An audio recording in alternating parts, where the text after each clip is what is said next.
Thank you for joining us as we come on the air in the West Coast. Hurricane Milton slamming into the Gulf Coast of Florida earlier tonight.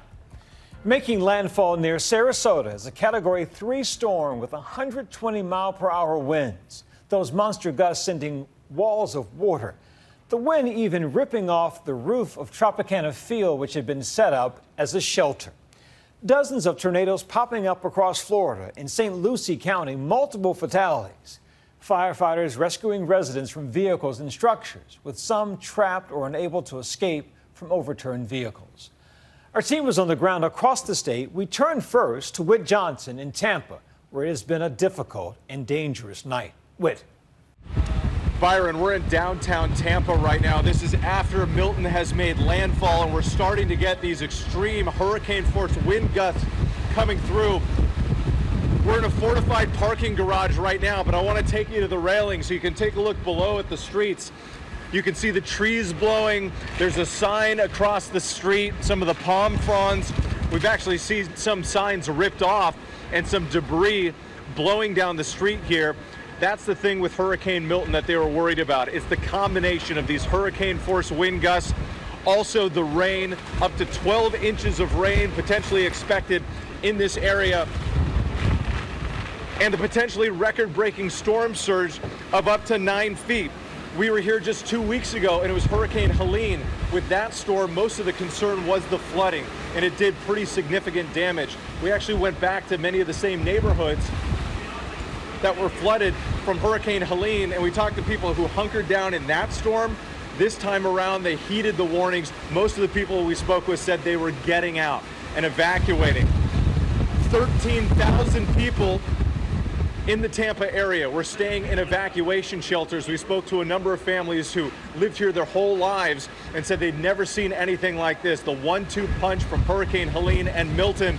We also talked to the fire chief, who told us that when the storm is hitting, which is happening right now, they cannot send emergency crews to respond to 911 calls. So for those who did not evacuate, they're essentially on their own right now. Those search and rescue crews will get out in high water vehicles and boats when the winds eventually subside. Byron? Whit Johnson in Tampa, thank you so much. Stay safe, my friend. We turn now to ABC Chief Meteorologist Ginger Zee, joining us from Fort Myers. Ginger, what can you tell us? So, Byron, let me set the scene for you. As we've seen the onshore flow now, the surge behind us has had debris in it. You see that shed? The doorknob is almost reached with the water. So if it gets higher, that can be ripped apart. I actually covered Ian, and they had a little shed there that they lost in Ian. And so we're kind of repeating that part, but we're looking for a big-time surge to still be pushing up as the storm pulls across the state, because it's happening fast. It's racing. And even by early tomorrow morning, like 5 a.m., Daytona Beach to New Smyrna could be feeling some of those hurricane-force gusts, definitely tropical storm force, and I think we'll see a lot of power outages overnight. We'll get rid of Milton by tomorrow afternoon, but not before it leaves behind up to 18 inches of rain, and that's for places like Tampa Bay that are on track for their wettest season on record. So just unbelievable to watch that water pushed in. The Gulf of Mexico has now breached the pool at our hotel. Byron? Our thanks to Ginger. We turn now to Eva Pilgrim on the ground in Orlando. Eva.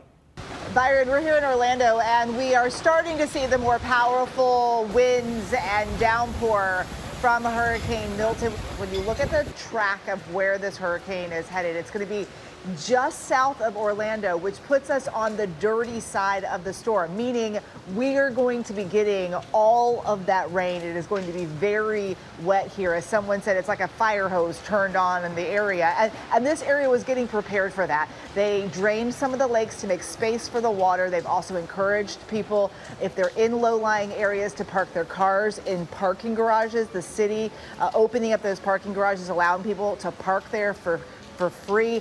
The worst of this weather is going to be over Orlando. As we wake up in the morning, we will be keeping an eye on that. Byron. Eva, thank you. Victor Akendo joins us from Sarasota on the phone, just minutes from where Milton first made landfall. Victor. Byron, we are on the backside of the hurricane, and it is incredibly powerful. Siesta Key, where it made landfall, it's just 7 miles from us. So just moments after the eye passed over us, conditions rapidly deteriorated here. Our team had to get indoors, and we felt it start with the wind. And then over at Sarasota Bradenton International Airport, they recorded a gust of wind at 102 miles per hour, and that's just across the street from where we're staying tonight. We are without power. I'm currently wearing a headlamp just to see inside my hotel room. Storm surge, that's been a major concern all along, but Milton also spotting dozens of tornadoes. More are still possible as we all brace for a long night ahead. Tonight, monster Hurricane Milton pounding the state of Florida. The Category 3 hurricane making landfall on the state's west coast. Catastrophic winds reaching as high as 120 miles per hour. Wind and rain pummeling the Sunshine State.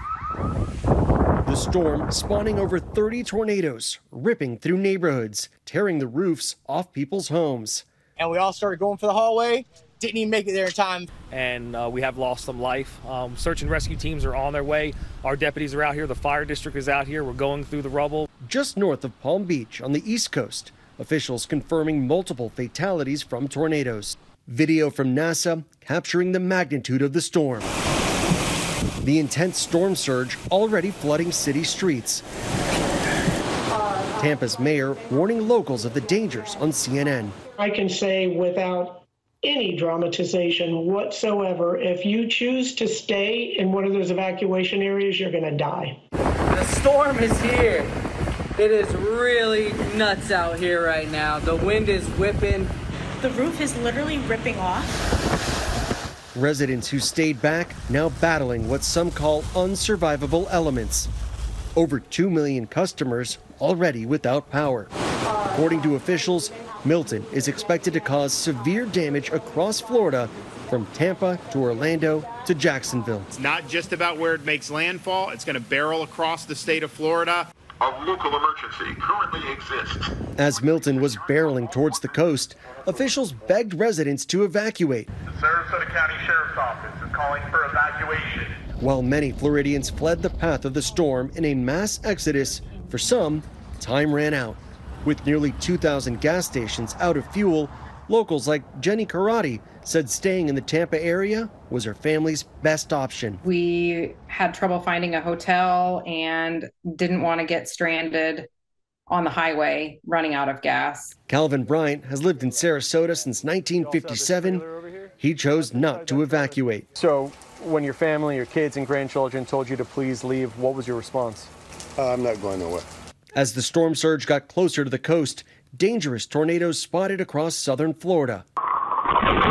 Terrifying home surveillance video capturing the moment this tornado roared through Fort Myers.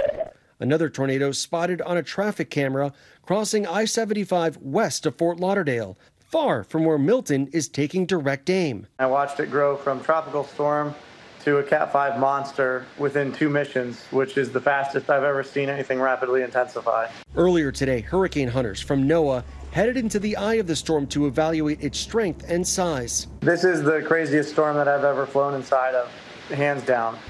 Multiple missions in a row with the worst turbulence I've ever seen. Once you've seen the worst, you have to prepare for the worst. Rebecca Binkowski is no stranger to hurricane season. There's a lot of stuff to throw away. In 2022, Hurricane Ian destroyed the island of Sanibel, 20 miles off the coast of Fort Myers, the location of her beloved bookstore. After the devastation, she had to rebuild an entirely new location. But with her new bookstore in the path of Hurricane Milton, she decided to evacuate, this time to St. Augustine. I may not be able to come back to my store for weeks, months, who knows. So I took all of the merchandise out of my store. Milton coming on the heels of Hurricane Helene. The destruction from that Category 4 absolutely devastating. With more than 230 people killed, according to officials, Helene is now the deadliest mainland hurricane since Katrina.